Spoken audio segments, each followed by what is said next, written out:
Welcome to Cupid's Diaries. We promise you won't be disappointed by today's tale of love, betrayal, revenge, and heartbreak. I pulled up to the rambling gates of the Prescott estate, the kind of place that screams old money, where lawns are endless and everything smells like entitlement. Not that I cared. I was here to work, not get caught up in their universe. Groundskeeping wasn't what I envisaged doing with a degree in environmental science, but the bills didn't care about my aspirations. The gates slid open, and I drove in, scrutinizing the mansion. No, the royal residence, looming in the distance. Ivy scaled the brick walls, immaculate gardens stretched out in each and every direction, and a fountain gushed merrily, like the clan need a constant reminder of how rich they were. It was the kind of place where folks expected excellence and weren't timid about paying for it. I stationed my old truck around the back and clutched my bag.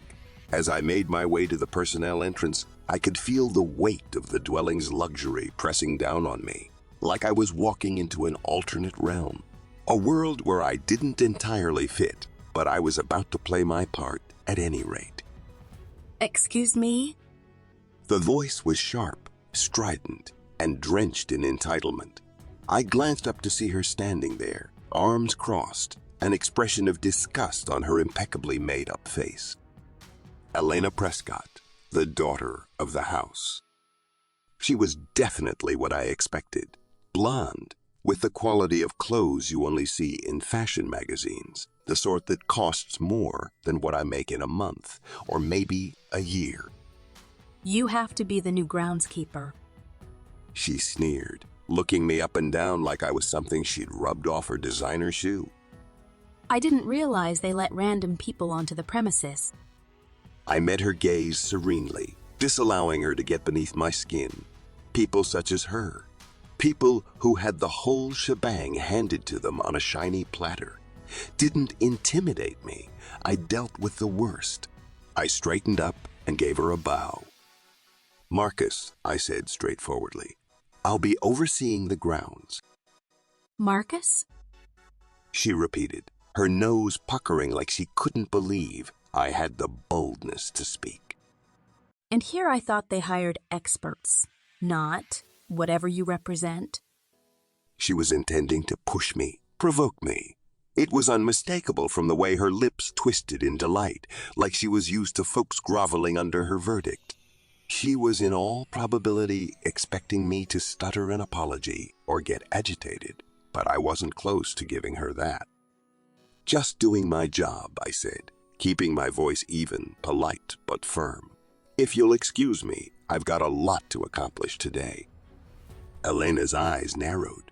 She wasn't used to being disregarded in this way, and I could see her trying to puzzle me out, trying to judge if I was worth her time.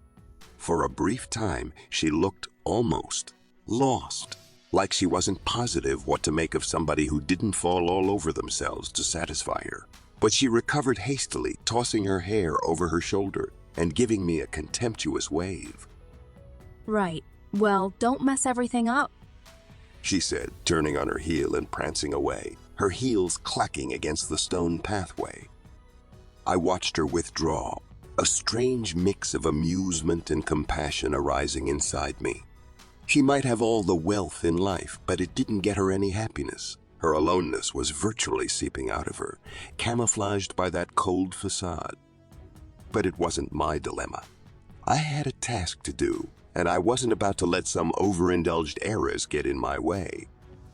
Nevertheless, as I buckled down trimming the hedges, I couldn't help but feel her eyeballs on me from the windows of that immense residence, monitoring, waiting to assess if I'd screw up.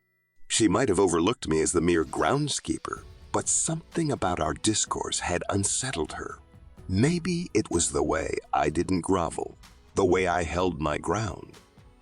I grinned to myself, my hands moving rhythmically with the shears. Let her watch. Let her strive to figure me out.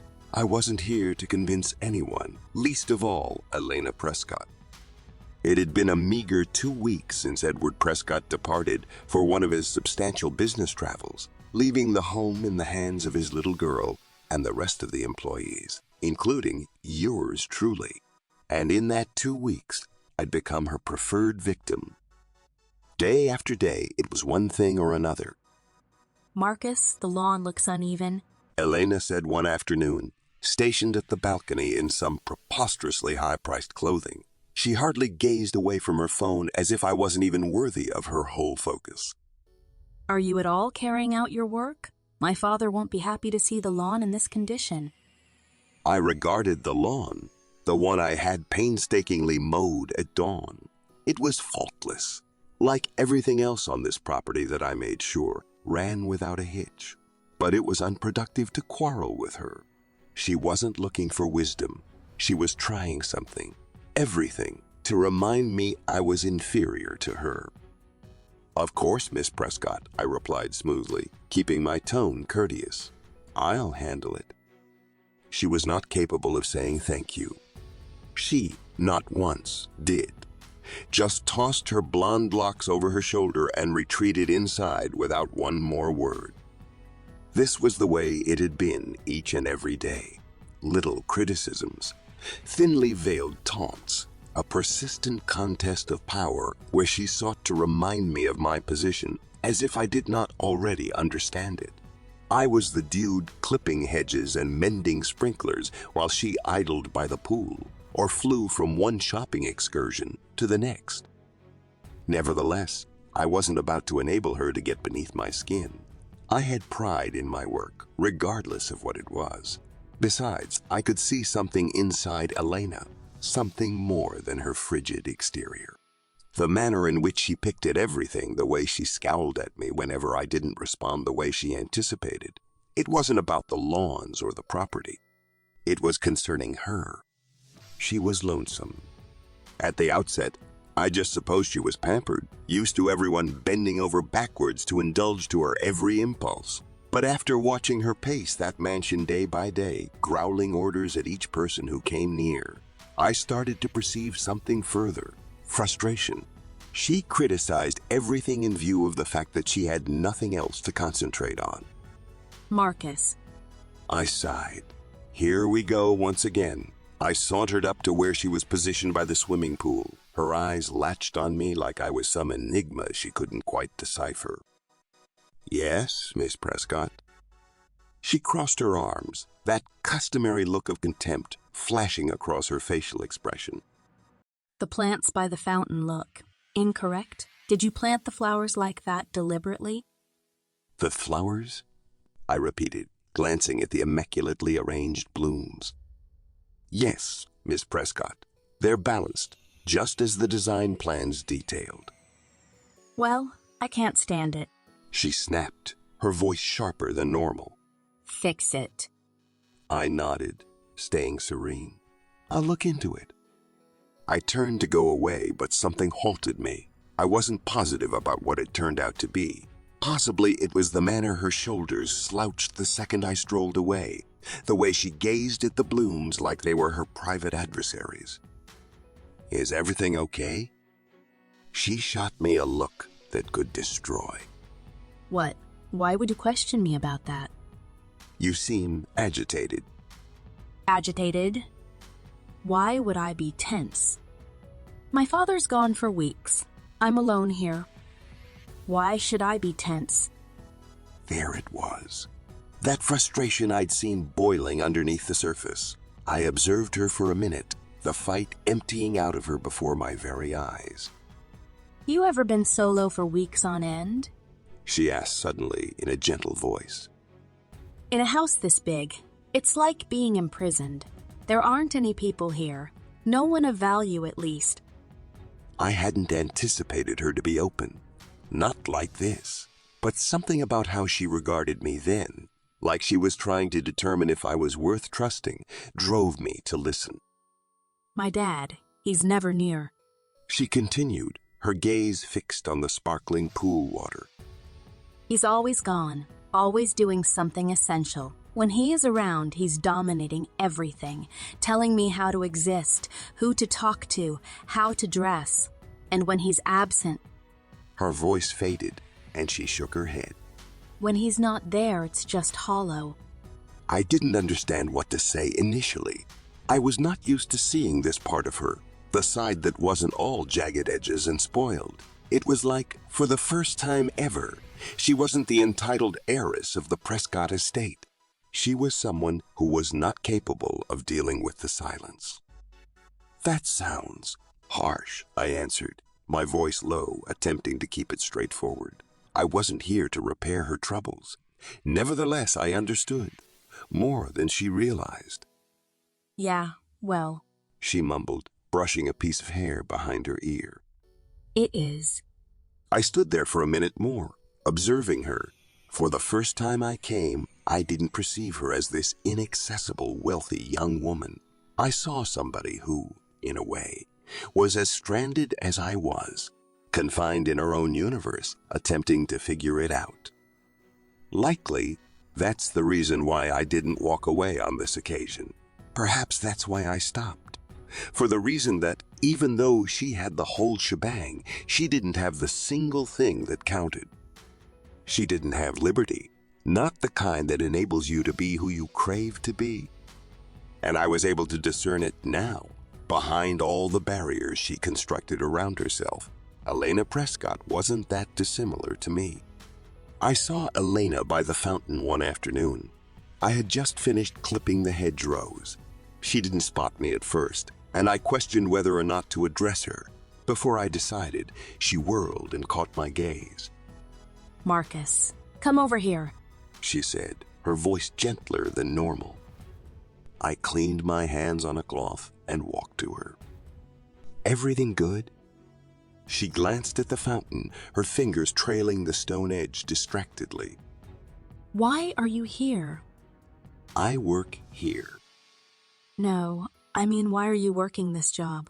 You're clearly not only some random gardener. She'd been trying to find out about me since I came. I didn't actually have an option. I've got an environmental science degree, but positions in my field are difficult to get. I applied all over the place, sent out resumes, but nothing. So once this came up, I seized it. I said, resting against the brick wall of the fountain. Elena's eyes remained on me. And you're fine with that? Being stuck? "You do what you must, right? It's not permanent. I'm just trying to tread above water till something nicer comes along. I've had many opportunities to take the easy route, earn cash in ways I'm not pleased with, but I refrained from that. I don't want to compromise myself while trying to live." She was still for a time. Then she grimaced. You might have done something criminal? Like what? I laughed a bit. I had friends who headed down dark paths. They slipped into dealing and stealing, all to get quick cash. They're not exactly living large now, but in those days it seemed enticing. Fast money. People don't tell you how hard it is to constantly say no when the world keeps throwing hurdles your way. I assumed. She stopped, biting her lip, then broke eye contact. I suppose I assumed several things.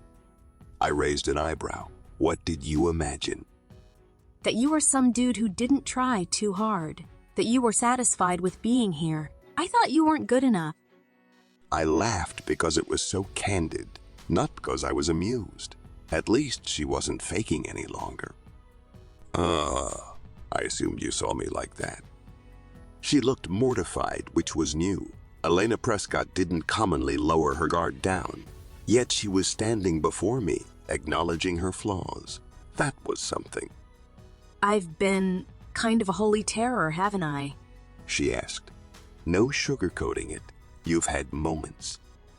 She laughed, a genuine laugh, and I couldn't stop my smile. It felt like she was allowing me to see the real Elena, not the spoiled princess who snarled orders at people. I'm sorry. I don't know why I've been this way. I suppose I'm used to people going the extra mile to please me. I didn't understand that I was alienating them, she said. I nodded but said nothing. It wasn't my business to mend her, but I could tell she was finding answers for herself. There was a transformation occurring, and I wasn't positive she realized it. Things became different between us. Elena didn't criticize anymore. She continued to observe my work, still stayed by the windows or relaxed by the pool. But in lieu of shouting orders, she would come round and talk. Actually talk. It was bizarre at first, her desiring to be around me. But following the conversation at the fountain, it was as if a wall had tumbled. She confided in me, revealing things I hadn't predicted. She talked about never having any real friends, how her dad completely controlled her life, from her wardrobe to people she could see.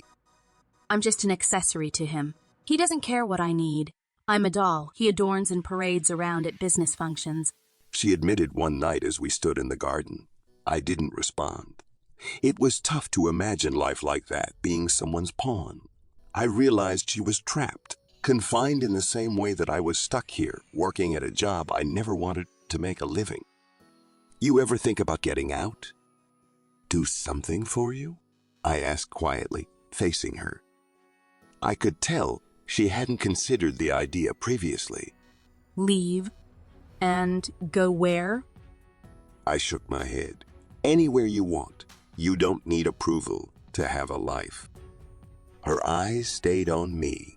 It was as if she saw me differently now that she realized that I wasn't a simple groundskeeper. I understood what it meant to feel trapped, and she was beginning to respect that. I don't know how to get the ball rolling, She whispered. Start knowing yourself, not who your father expects you to be, I said. The strain between us was growing. She didn't see me as a worker anymore. She saw me as something else. I saw it in her gaze, the way she lingered, the way her voice softened for me alone. But there was a line we weren't ready to cross. Elena started finding me more after that. We talked in the evenings sitting on the porch or by the garden. We discussed a lot. She wanted to know about my life, about what I planned to do. She told me about her aspirations, things she wasn't permitted to chase since they didn't fit into her father's schemes for her. It felt strange, this attraction between us. Perhaps it was a fascination. Maybe it was because someone was finally hearing her. No matter what it was, I wasn't positive how much longer we could continue feigning it wasn't there. After Edward Prescott came back, the air on the property transformed. He was tense, controlling, and impossible to dismiss. The first chance I saw him, he didn't say anything at all, just watched at me with those frosty, shrewd eyes that instantly sized me up. The sort of look that said he got what he wanted, and I was nothing more than an atom in his universe. The worst part was watching Elena shine when she saw Edward Prescott. Elena's usual stress vanishing as she ran to welcome him. She hadn't grinned like that for a couple of weeks now, and for a minute I hoped perhaps things would change with his return. Immediately, Edward began noting the changes in Elena, changes I had observed long before. Elena was happier, more easygoing, and clearly more confident.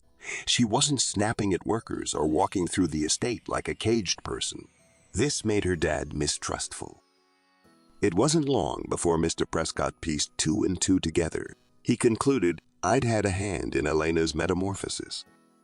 I was cutting the hedges by the front of the mansion when he addressed me.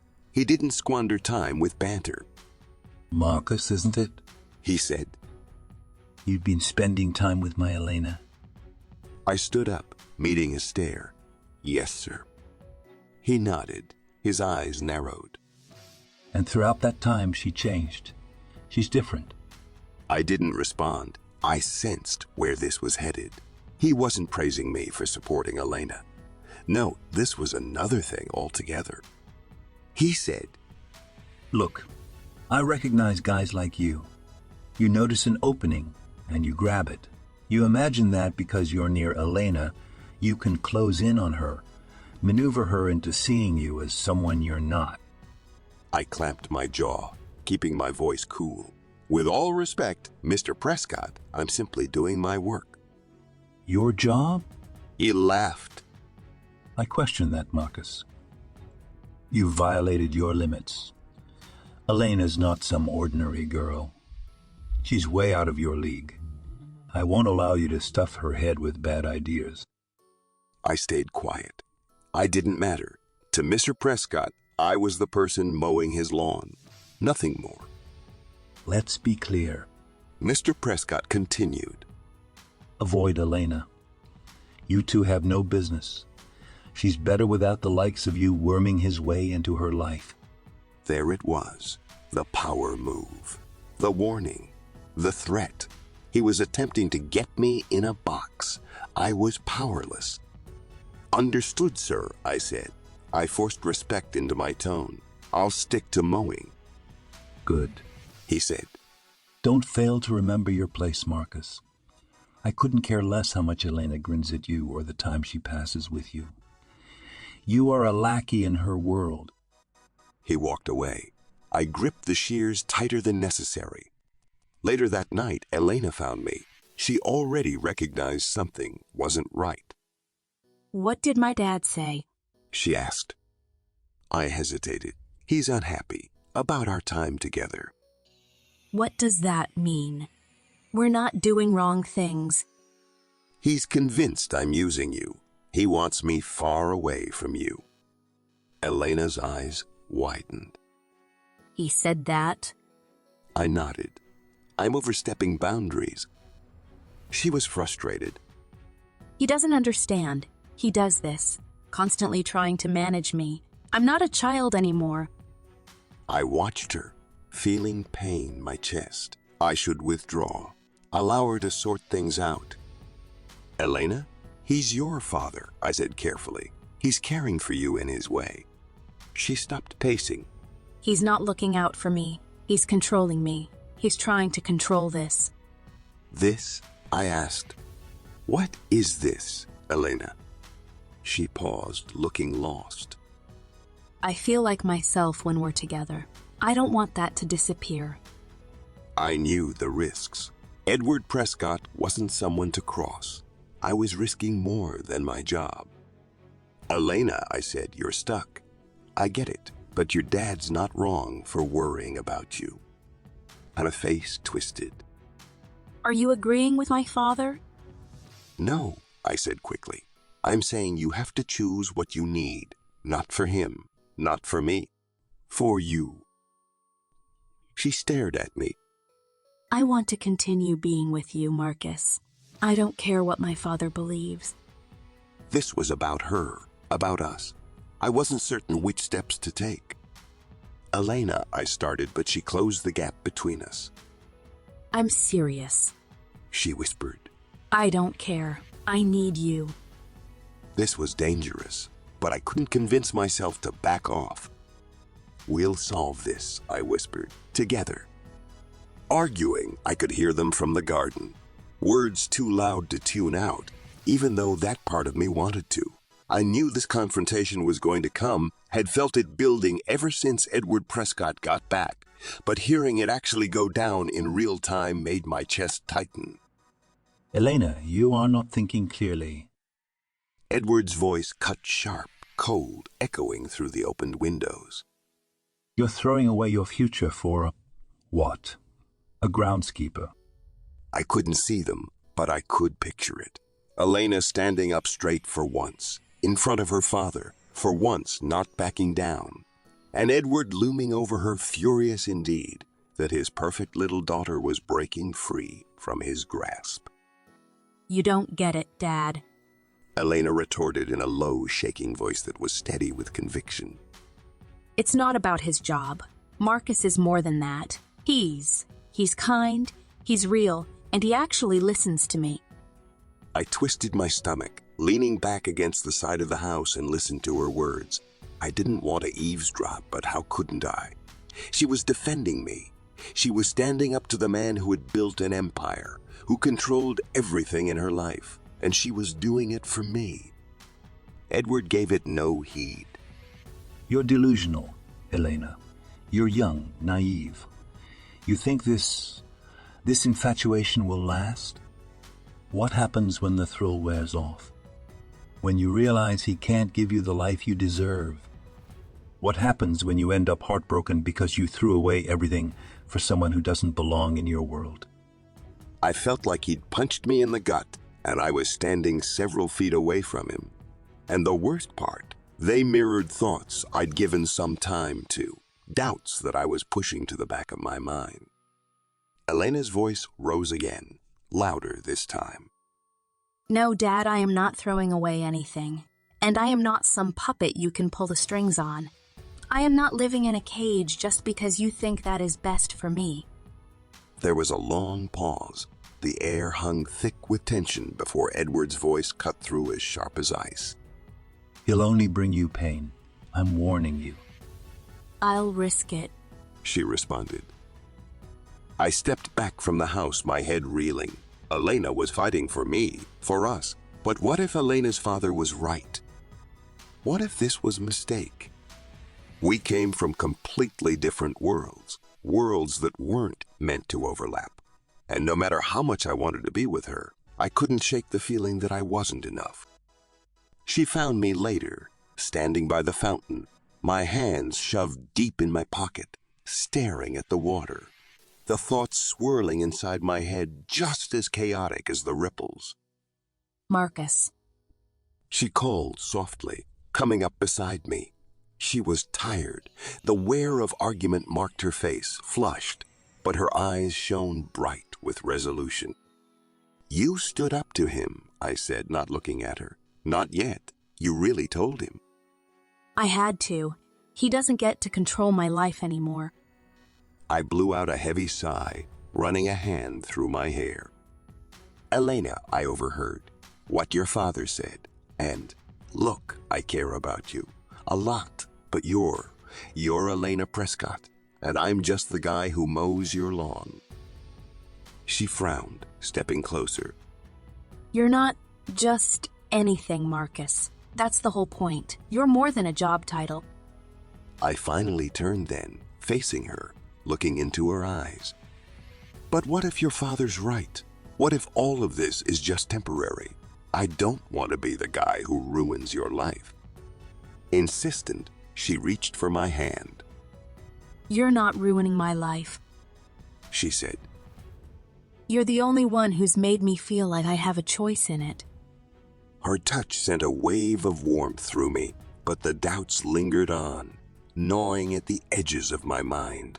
Elena, you don't know what it's like to come from nothing, to have to fight for every little thing, every step forward. Your father, your world, they will never accept me. She squeezed my hand tighter, her eyes flashing hot. I don't care. I believed her. Still, the gap between us seemed to be an ocean apart and one we couldn't will away. I love you, I murmured. But love, it is never enough, not in a world like this. She looked up. She was determined. Then I'll fight for us. Her words hung heavy in the air, promises and hopes swirled within them. Yet, even as I held her hand, the heat of her skin against mine, I couldn't clear this nagging thought that maybe love would fall short to bridge a gap between our worlds. I had not expected it, not after everything that had happened, all that tension, the fights, the glares Edward Prescott had thrown my way. But there I was, standing in his office, the walls lined with shelves of books, which seemed to have never been touched. The desk polished to perfection, just like everything else in his life. Edward sat behind the desk, his hands clasped in front of him, his face as unreadable as ever. I'd gotten used to that look, the one that said he was weighing every word, calculating every outcome. But today, there was something different, something more uncertain in his eyes. Elena's different now, he said. His voice was even, but softer than I was accustomed to. I noticed. I said nothing. I wasn't sure yet what he was driving at, so stood there, waiting for the hammer to fall, for him to tell me to pack my things and get out of his daughter's life. She's happier, he said, his eyes dropping for a moment to the papers on his desk before rising again to mine. More confident. I can't ignore that, Marcus. It felt like the air in the room changed, like the weight I'd been carrying for weeks had lightened, just a little. He wasn't angry, He wasn't yelling or throwing accusations like before. He was admitting something. I fought it.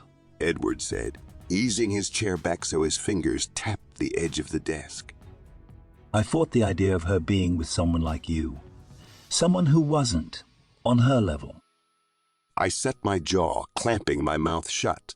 If this was him extending an olive branch, I wasn't going to snap it in two by reacting to that comment. But I can see that you've been a good influence on her. He continued. She's changed. Because of you. I blinked, positive that I must have misheard him. He was giving me credit? It wasn't exactly what I had expected to hear. But, he said, his voice firming up further. That does not mean that I'm going to just stand by and allow her to include you in her life without proving yourself. You have done a fine job as a groundskeeper and all. But if you want to be with my daughter, there is far more to prove about your worth. There it was, the challenge, the test. I'm willing to help you, he said, bending forward slightly. I have contacts. People who can get you into the kind of work you should be doing, environmental consulting. It's respectable. It's a career. But it's up to you to make it happen. I breathed deeply. This was my shot, the break I'd been waiting for, and it was coming from the man who had done everything to keep me away from Elena. I appreciate that, Mr. Prescott, I said, my voice firm. I won't let you down. His eyes narrowed a bit, still seemingly weighing his decision to trust me. This isn't about me, Marcus. This is about Elena. If you care for her as much as you claim, then you'll take this opportunity and run with it. I nodded, a understanding of exactly what he meant coming to my mind. This wasn't proving it to him. This was proving it to Elena, that I can build a life with her, that I'm worth loving and trusting. Edward stood, coming around the desk to stand in front of me. We shook hands. His grip was firm, eyes locked on mine. Do not make me regret this, he said quietly. I won't, I said, my voice equally low. Months had passed. Much was different. I was working, an entry-level job in environmental consulting, courtesy of one of Edward's contacts. That wasn't glamorous, but it was a start. And that was all I needed. Day after day, I worked harder than I ever had before, determined to make something of myself, not just for me, but for Elena.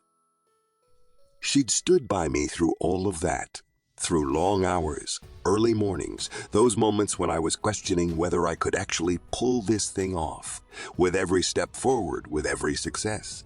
There she was to support me, to believe in me. It was amazing. One evening, after I was done with my project, I stood in front of the gates to the Prescott estate. Of course, I had walked through those gates thousands of times, but something was different this time. This time, I wasn't just the groundskeeper. I wasn't the guy at work trying to make ends meet, but something more. Elena materialized. She smiled brightly. She placed her hand into mine. For a while, we didn't say anything much. We stood that way, staring at the gates that once seemed to be barriers of the worlds. You did it. She said softly, squeezing my hand. You proved him wrong. I smiled down at her, shaking my head. No, we did it. You were there every step of the way. She laughed, leaning into me. I knew you could do it. I never had any doubt. I leaned forward and pressed a kiss to the top of her head, my heart swelling with pride and gratitude. It hadn't have been easy, but we had made it. Together. We walked out of the gates hand in hand, and all that had been felt fell away.